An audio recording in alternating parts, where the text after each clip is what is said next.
नमस्कार दोस्तों, आप सभी का स्वागत है मेरे यूट्यूब चैनल AR कुमार पे। दोस्तों आगे बढ़ने से पहले प्लीज़ चैनल को लाइक करें, सब्सक्राइब करें, बेल आइकन को प्रेस करें। दोस्तों, बांग्लादेश के अंदर जो हालात हुए हैं, शेख हसीना वहाँ से भागते-भागते जान बचाकर इंडिया आ गई।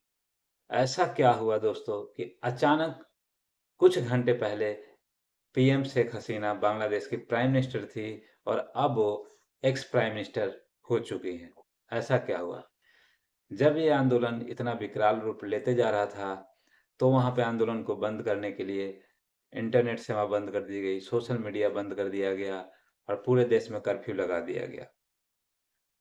लेकिन इतना सब कुछ करने के बावजूद भी आंदोलन रुकने का नाम नहीं ले रहा था और इन आंदोलनों को रोकने के लिए आर्मी ने भी अपना हाथ पीछे कर लिया।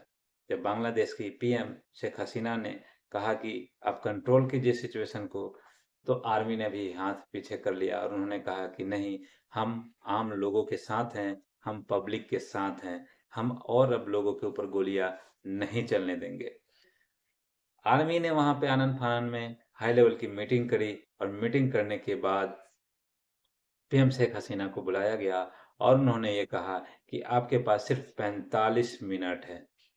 आपके पास सिर्फ 45 मिनट है, आप देश छोड़ के जाना चाहती हैं, तो जा सकती हैं। अब इतना कम समय में उनको अचानक 45 मिनट का टाइम दिया गया।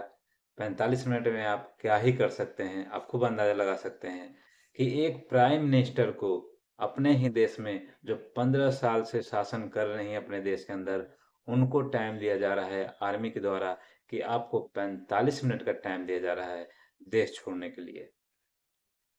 शेख हसीना ने आर्मी से ये भी कहा कि मैं लोगों को संबोधित करना चाहती हूँ, मैं अपना एक लास्ट आखिरी भाषण देना चाहती हूँ। उसके लिए भी आर्मी ने शेख हसीना को परमिशन नहीं दिया, मना कर दिया कि नहीं, आप लोगों को भाषण नहीं दे सकती हैं। दोस्तों, ये इन सारी चीज़ों को लेकर शेख हसीना बिल्कुल ही अकेली पड़ चुकी थीं। उनके पास दूसरा कोई रास्ता नहीं था क्योंकि आर्मी ने डिसाइड कर लिया था कि आपको देश छोड़ के जाना ही है यदि अपनी जान बचाना है तो। लेकिन शेख हसीना ने भी बड़ी समझदारी दिखाई और वो फटाफट 45 मिनट के अंदर ही भारत में उन्होंने बात किया इमरजेंसी लेवल पे और इमरजेंसी लेवल पे बात करके भारत से परमिशन लिया और वो 45 मिनट में ही भारत के लिए रवाना हो गई। भारत के लिए रवाना होने से पहले सिचुएशन क्या था दोस्तों कि कोई भी अपने देश में रहता है तो उसके पास प्रॉपर्टी होते हैं, सामान होते हैं, घर-द्वार होते हैं, सब कुछ होते हैं। तो 45 मिनट में वो क्या लेके आ सकती है? कुछ भी लेकर नहीं आ सकती। वहाँ पे आर्मी ने बिल्कुल अपने कंट्रोल में रखा था उनको और उनको 45 मिनट का टाइम दिया। ना तो अपने गहने ला सकते थे, ना पैसे ला सकते थे, कुछ भी नहीं ला सकते थे।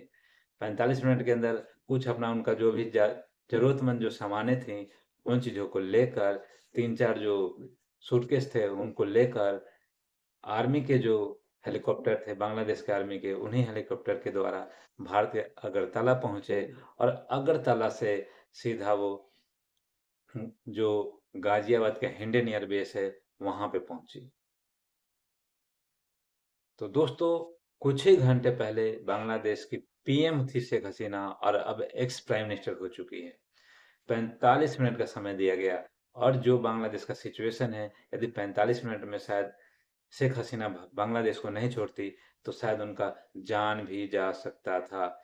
क्योंकि जैसे ही शेख हसीना ने वहाँ पे रिज़ाइन दिया और बांग्लादेश को छोड़ा, उतने ही देर में वहाँ की जो पब्लिक है, जो प्राइम मिनिस्टर आवास है, प्राइम मिनिस्टर के जो घर है, वहाँ पे लोगों ने धावा बोल दिया। लोगों ने उनके घरों में घुसकर सारे सामान को लूट-पाट कर ले गए। यहाँ तक कि पीएम शेख हसीना की जो अंडर गवर्नमेंट है, अंडरगारमेंट अंडरवियर, उन सारी चीज़ों को पब्लिक ओपनली दिखा रही है, सेलिब्रेट कर रही है। तो ये जिहादी माइंडसेट जो हैं, ये बिल्कुल एक तरह से देखा जाए तो ये बर्बाद कर देंगे अपने आप को ये लोग और बांग्लादेश के आने वाले जो समय है, वो समय अच्छा नहीं दिख रहा है। ठीक है, यदि आप किसी भी राजनीतिक पार्टी से या किसी भी चीज़ से आप नाखुश हैं, प्रदर्शन कर सकते हैं, विरोध कर सकते हैं, लेकिन उसके घर में जाकर तोड़-फोड़ करना, एक प्राइम मिनिस्टर के बेड पे सोना, उसके प्राइवेट्स कपड़ों को लेकर खिलवाड़ करना, उसके सामान को तोड़-फोड़ करना, सामान वहाँ से चोरी करके ले जाना, वहाँ पे खाना-पीना करना, वहाँ पे कुर्सियों पर टाँग पर फैला के सोना, बैठना, ये कहाँ का इंसानियत है? ये जिहादी माइंडसेट बिल्कुल सही नहीं है। आप सभी को कुछ समय याद होगा 2 साल पहले कि श्रीलंका में ऐसे हुआ था, महँगाई से वहाँ हालत ख़राब हो गई थी। लोगों ने वहाँ के राष्ट्रपति के आवास पे हमला बोला और इसी तरीके की लूट-पाट की गई थी। ठीक उसी तरीके से बांग्लादेश के पीएम आवास में हमला हो गया, लोगों का हुजूम घुस गया और वहाँ पे जितनी भी सामानें थी, सभी लूट-पाट करके ले गए। कोई मुर्गी ले गया, कोई मछली ले गया, कोई पंखा ले गया, कोई एसी ले गया, कोई फ्रिज ले गया, कोई कुर्सी ले गया। यानी कि कोई खाने-पीने का सामान ले गया, यानी जिसके हाथ जो सामान लगा, उसने उसी सामान को लेकर अपने घर चले गए। यानी कि कोई भी सामान नहीं छोड़ा गया पीएम शेख हसीना के आवास पे। तो अंदाज़ा लगाइए कि वो शेख हसीना उस समय अपने आवास पे होती, तो उनका जान नहीं बच पाता। जिस तरीके से लोगों ने पूरे आवास को तहस-नहस कर दिया, बर्बाद कर दिया। तो वहाँ पर आर्मी भी थी, लेकिन आर्मी के कंट्रोल से सारी चीज़ें बाहर जा चुकी थी और आर्मी भी कुछ नहीं कर पाया और तोड़-फोड़, सामानों को लूट-पाट सब कुछ किया गया, लेकिन आर्मी देखती रह गई।